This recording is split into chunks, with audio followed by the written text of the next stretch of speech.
Yeah, we'll probably put them on a Google Drive. Okay. Now, there won't be some of the slides. I saw someone taking a copy.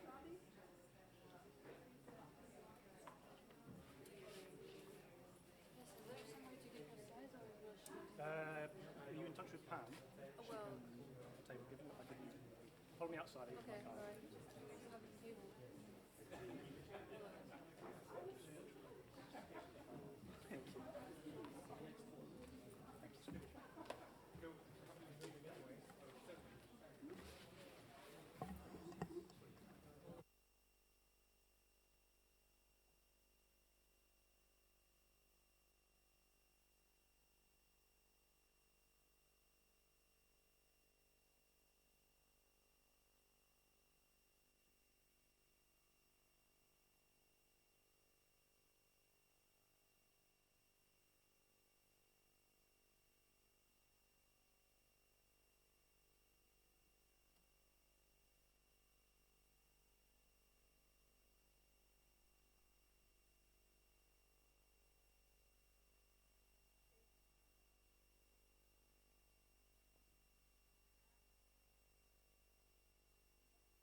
Switch it on. You have to press it firmly. It's really Okay. tricky. Yeah. Red light comes on. Switching it on.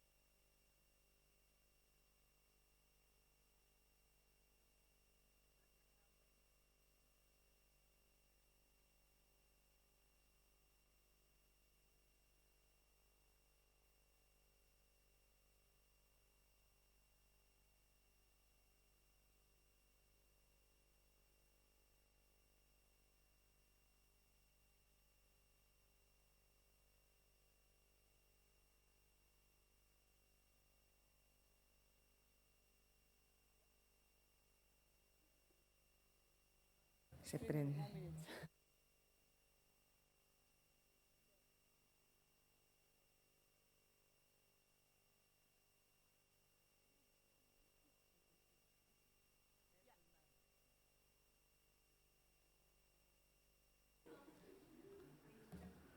Bueno, muchísimas gracias por acompañarnos esta tarde acá en Bonn.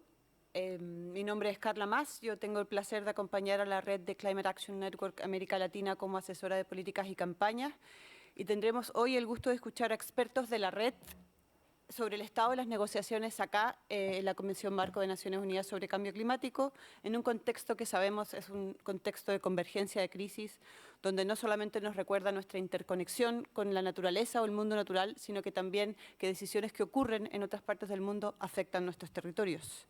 Queremos escuchar sobre cómo han avanzado las negociaciones de cara hacia la COP29. Sabemos que la COP29 es la COP del financiamiento. Todos los flujos de trabajo han desembocado de alguna u otra manera en esa conversación, pero fundamentalmente este año se tendrá que definir el NCQG, o la nueva meta colectiva cuantificable de financiamiento. Y para conversar sobre ello, tengo el tremendo honor de introducir a mi colega Sandra Guzmán. Ella es directora general del Grupo de Financiamiento Climático para América Latina y el Caribe. Sandra, por favor, tienes la palabra. Muchísimas gracias, muy buenas tardes a todas y todos, un gusto estar aquí. Efectivamente, 2024 es el año de financiamiento porque tenemos que definir la meta que sustituirá los 100,000 millones de dólares que se acordaron en 2009, es decir, ya van pasando varios años, y este año vamos a definir una nueva meta colectiva de financiamiento. Después de 2 años de trabajo técnico, este año entramos a un proceso de negociación. Ayer se presentó el texto base que servirá para la negociación. Actualmente tiene 63 páginas, lo que quiere decir que tenemos mucho trabajo en esta sesión. ¿Por qué esta meta es importante? Uno, porque de acuerdo al mandato, esta meta se debe basar en las necesidades y en las prioridades de los países en desarrollo. Si ustedes analizan las contribuciones nacionales, los planes de adaptación, las grandes necesidades están en el área de adaptación, pérdidas y daños, seguido de transición energética justa. En este sentido, el segundo elemento es que para esta meta necesitamos recursos públicos en forma de donaciones y esquemas que no incrementen la deuda de los países en desarrollo, y es otro elemento que tenemos que impulsar desde los países en desarrollo. Esto también tiene que acompañarse de un sistema de transparencia en donde podamos verificar no solo el cumplimiento, sino también la revisión de esta meta. Hay muchas discusiones, es importante que sepamos que las posiciones entre países desarrollados y países en desarrollo están muy encontradas. Hay esquemas como que los países desarrollados quieren ampliar la base de contribuyentes, es decir, que los países en desarrollo también den, pero lo que todas y todos tenemos que defender desde el punto de vista de los países en desarrollo es que esta es una meta que debe servir a las necesidades de los países en desarrollo, porque es la única meta, y esto quiero enfatizarlo, es la única meta que vamos a tener para poder dar seguimiento. Es la única meta de la cual vamos a poder atarnos como países para asegurar esa transición que necesitamos. ¿Van a seguir fluyendo flujos de financiamiento? Sí, pero esta es la única meta que va a ser que podemos pedir rendición de cuentas en los próximos años, y por eso tenemos que insistir en que sea pública, que insista en la reducción de las brechas entre financiamiento para la adaptación y financiamiento para la mitigación, que no incremente la deuda de los países y que mejore el acceso, así como otros aspectos cualitativos, como que también ayude a la equidad de género y al respeto a los derechos humanos. Así que seguiremos informando de estos avances, deseando que de esta sesión podamos salir con un texto mucho mejor diseñado para llegar a la COP con elementos mucho más estructurados que favorezcan a los países en desarrollo. Gracias. Muchas gracias, Sandra. Otro tema que nos convoca, que nos reúne acá en esta reunión interseccional es el programa de transición justa. Sabemos que empezó con 2 diálogos previos a las reuniones de la SB y que busca en particular definir 2 elementos, modalidad y temas. ¿Cómo se va a llevar a cabo este programa de trabajo? Y para conversar un poco sobre la materia nos acompaña Jacobo Charán, él es responsable de justicia climática de Oxfam. Por favor, Jacobo, tienes la palabra. Hola, buenas tardes y un gusto estar aquí. Efectivamente, el tema de las transiciones justas no solamente es fundamental en estos diálogos, sino que es fundamental en todo el proceso, que es el cambio que necesitamos indispensable para mantener este planeta dentro del 1,5 grados. Es imprescindible que se haga una transición hacia un nuevo modelo económico, social, un modelo que de alguna manera nos permita estar dentro de los límites planetarios, pero también, ¿por qué no?, que sirva para erradicar las desigualdades, para erradicar el patriarcado y para erradicar muchísimos otros males que cierran este planeta. Entonces, como decíamos, o como estos días estamos trabajando en lo que se llama el Programa de Trabajo para la Transición Justa, que ya de alguna manera es un programa que nace limitado y si puede ser mutilado. ¿Por qué? Porque hay un interés bastante grande de los países ricos en mantener las conversaciones precisamente dentro de este plan de trabajo y no trasladarla a otros foros que son fundamentales, como son, por ejemplo, toda la parte de financiamiento, ¿no? Es indispensable tener un financiamiento para conseguir hacer una transición real. No trasladarla a lugares fundamentales como puede ser elementos de la participación, que serían elementos de justicia, hasta qué punto los países deben y pueden decidir en estas transiciones. Entonces, sí que se incluyeron en la COP anterior una serie de terminologías que son adecuadas, pero los diálogos, de alguna manera, son diálogos que se están haciendo como en una caja insonorizada, ¿no? De alguna manera se dialoga, se aprende, pero no están influyendo de verdad en el texto. Ya tenemos algunas partes preguntando con que se haga un plan de acción real, un plan de acción que influya y que trascienda este límite del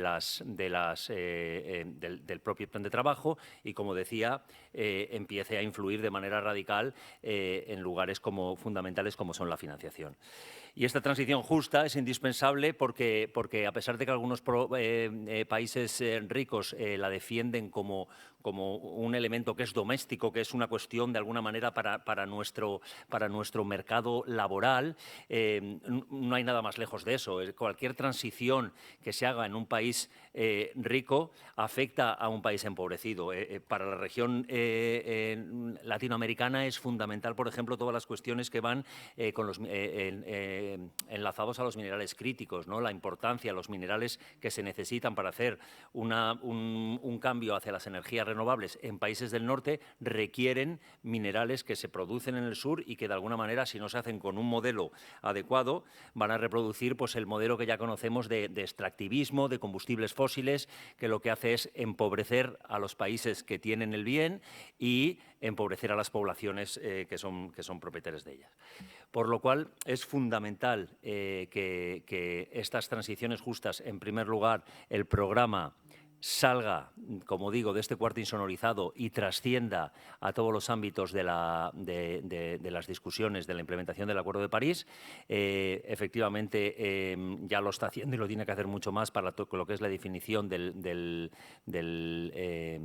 la cantidad de financiación que es necesaria y lo que tenemos que conseguir es que a partir de ahí se empiece a hablar de acuerdos internacionales y de colaboraciones entre países para que esta transición pueda ser justa y colaborativa.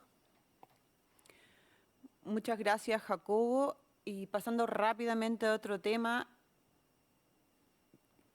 nos reunimos también en esta SB para seguir las discusiones de pérdidas y daños y en particular lo que refiere al diálogo de Glasgow, que busca, muy en síntesis, operacionalizar, estructurar la agenda de pérdidas y daños, poder articular un poco mejor cada uno de sus elementos, el WIM y sus estructuras operativas, el Santiago Network, entre otras.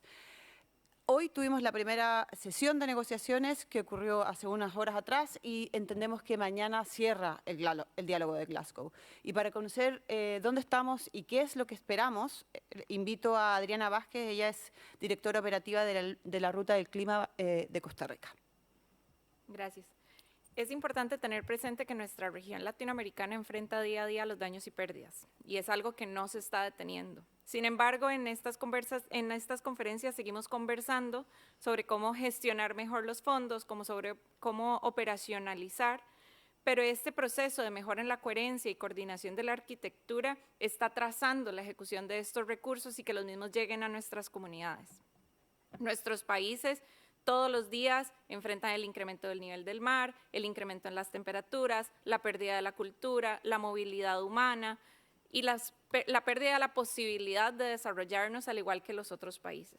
Es por eso que requerimos que los fondos de daños y pérdidas sean adecuados para responder a las mismas y además que estén incluidos no solamente como parte del fondo de pérdidas y daños, sino también sean parte del gol del NCQG del que nos estaba comentando nuestra compañera, para poder así tener diferentes opciones de financiamiento y evitar el endeudamiento. Porque muchas de las propuestas que nos dan es seguir endeudándonos y seguir en este ciclo en el que vamos a seguir dependiendo del norte global para desarrollarnos.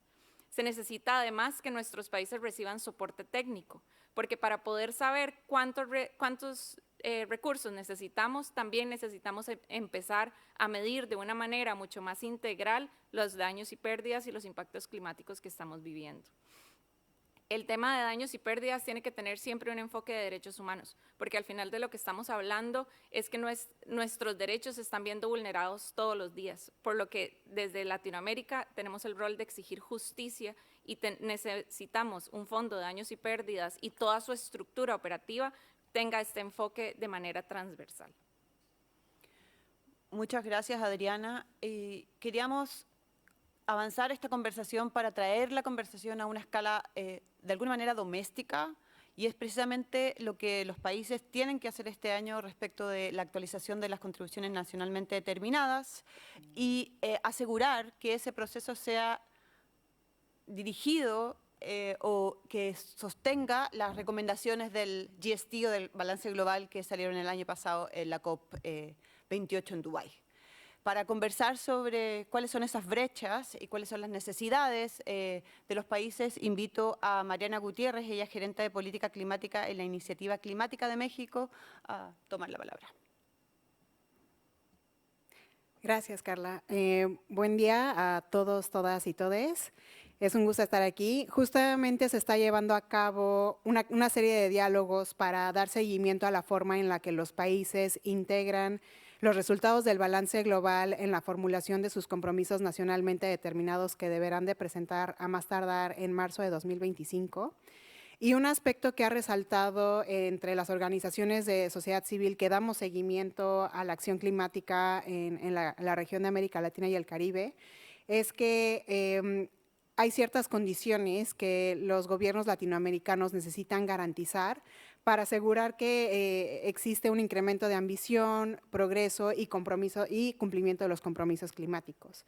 Por ejemplo, en primer lugar, los gobiernos latinoamericanos necesitan romper con la inercia de seguir encasillando el tema de cambio climático como una agenda exclusivamente ambiental para asegurarse que la planeación del desarrollo, los instrumentos sectoriales y el presupuesto realmente establece los estándares, los lineamientos, los incentivos y las señales adecuadas para reorientar los esfuerzos de descarbonización y también incrementar la resiliencia. Y es importante que justamente esto cuente con una perspectiva de justicia climática, de equidad de género y de derechos humanos.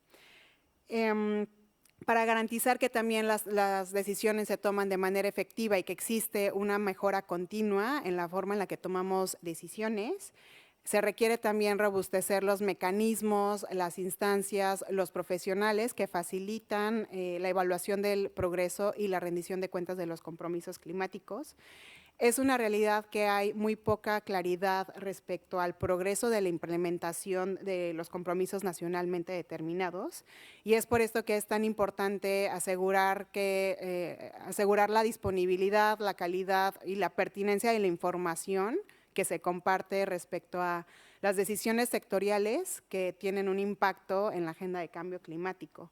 Y sumado a esto, es sumamente importante que se implementen las modificaciones institucionales necesarias para asegurar que sociedad civil participa y acompaña en la forma en la que se definen los compromisos climáticos en todas sus fases, desde la etapa de diseño, formulación, monitoreo y evaluación. Todos estos elementos condicionantes, una vez que son garantizados, justamente favorecen que exista una base de confianza entre los actores encargados de avanzar en la implementación de los compromisos climáticos y eventualmente esto también envía señales positivas para incrementar la cooperación internacional.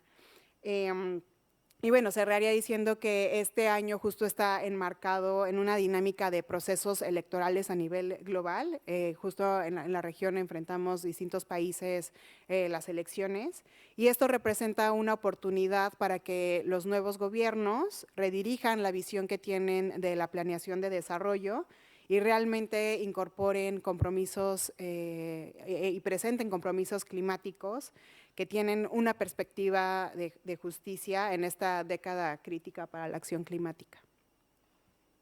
Gracias, Mariana. Y por último, quisiera invitar a Fanny Curú. Ella es coordinadora general de la COICA, la coordinadora de las organizaciones indígenas de la cuenca amazónica, a conversar con nosotros respecto de la visión hacia adelante, cómo vemos la COP30. Sabemos que la COP30 va a ser en Brasil, que Brasil es un país reconocido también por su fuerte extensión de la Amazonía, donde también sabemos que se ha depositado una gran esperanza, pero también existe un enorme riesgo de que no se cumplan las expectativas y que realmente todo quede en discurso.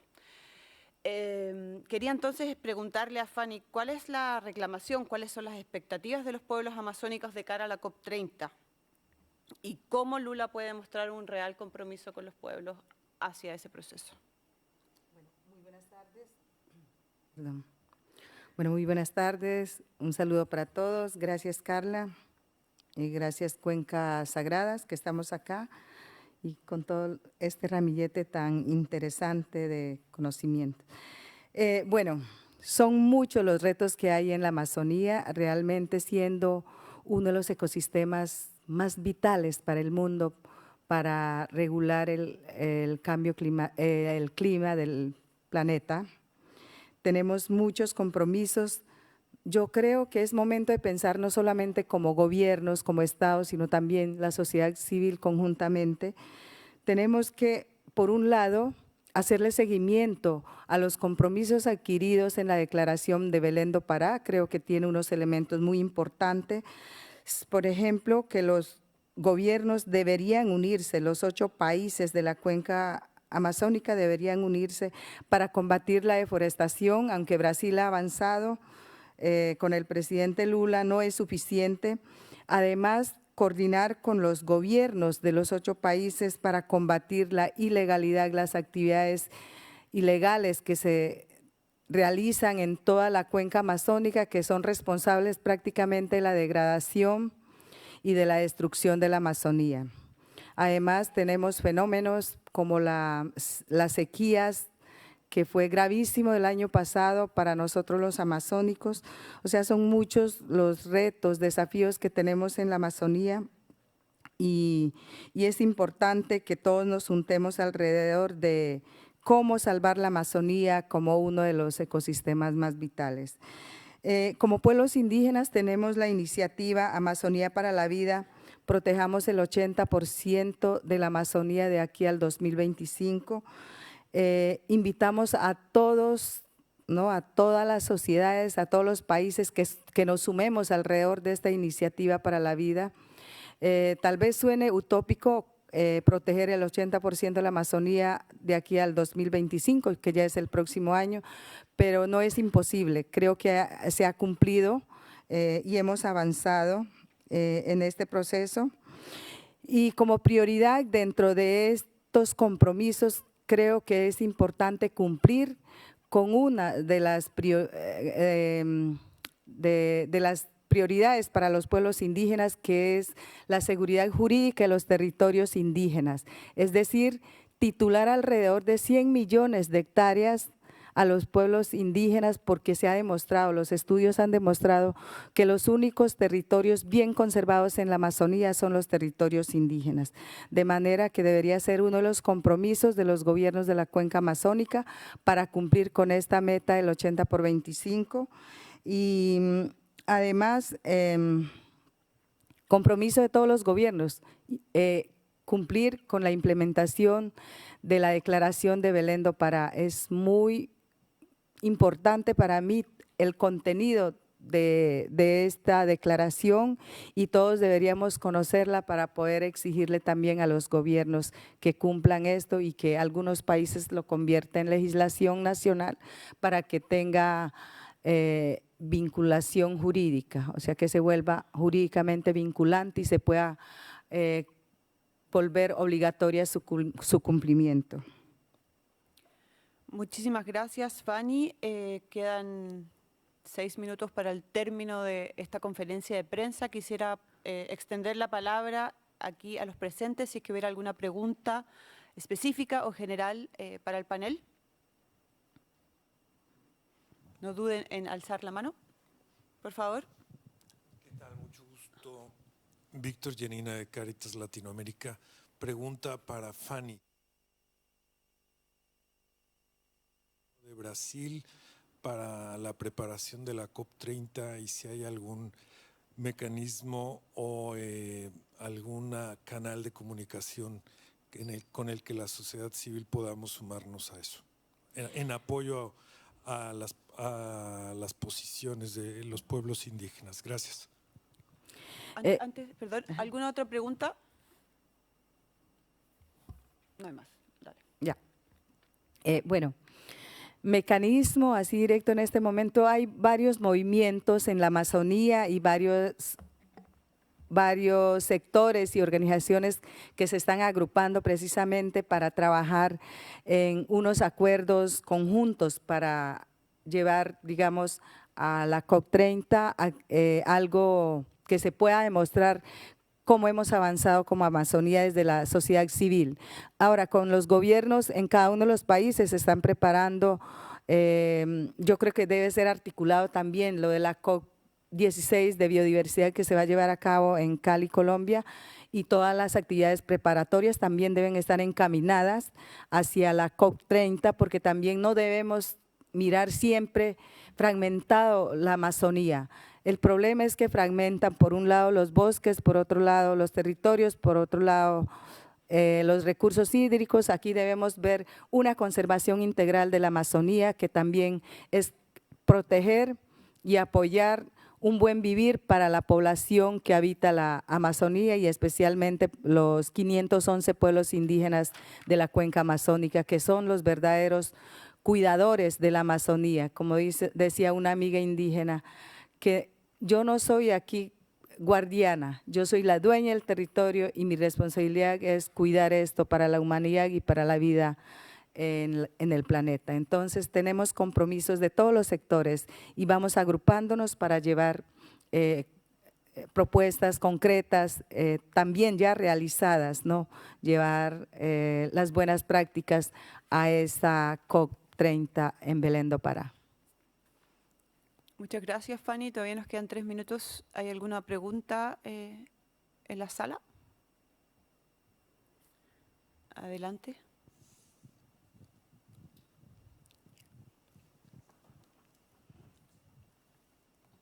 Muchas gracias por el espacio. Quería hacer una pregunta abierta. Es respecto a qué es lo que se espera del quantum respecto al financiamiento climático, ya que es un tema transversal para el cumplimiento de distintos objetivos. Gracias. Sandra, ¿quieres tomar la pregunta? Muchas gracias. Sí, claro que sí.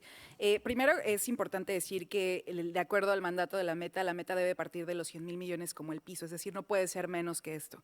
Hay diferentes propuestas. Es importante decir que hasta ahora solo algunos países han puesto algunos números en la mesa.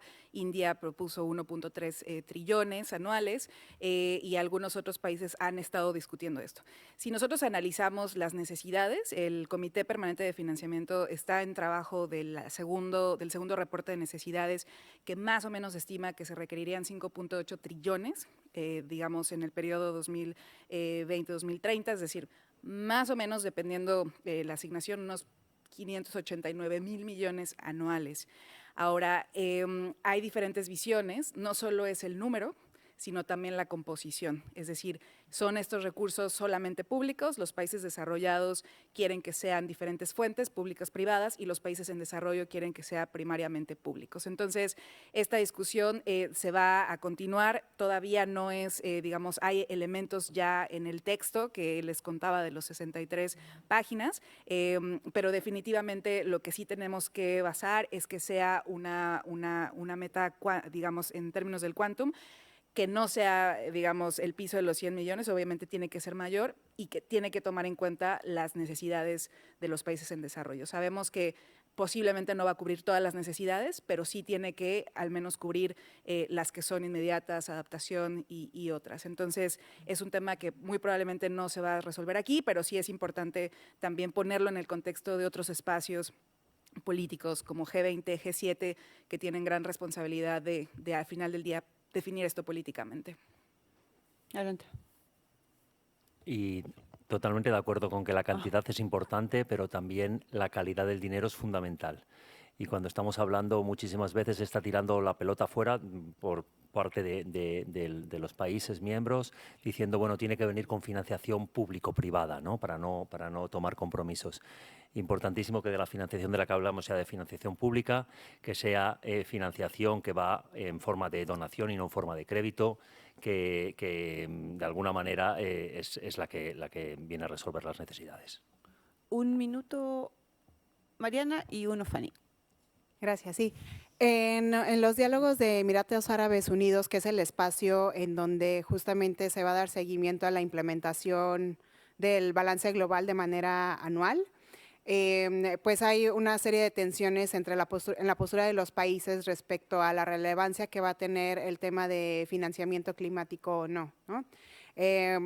Por ejemplo, países en desarrollo como China o el G77 están motivando a que la conversación se oriente únicamente a medios de implementación y sobre todo financiamiento muy en específico, mientras que países desarrollados quieren tener una conversación más amplia sobre el avance en la implementación del balance global.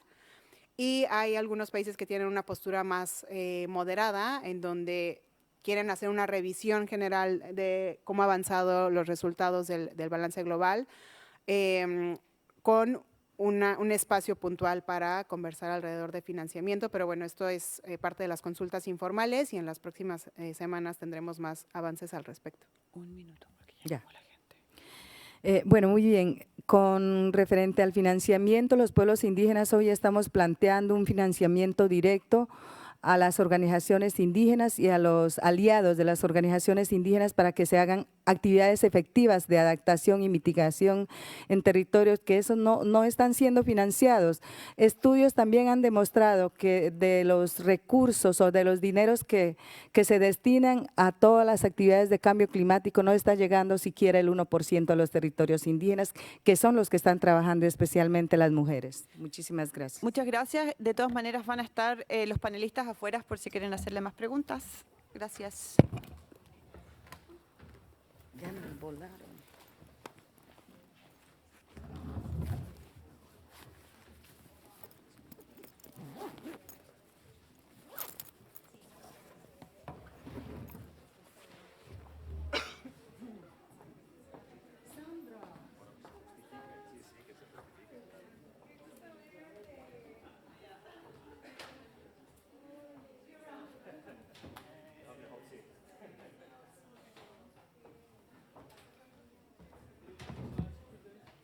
No slides.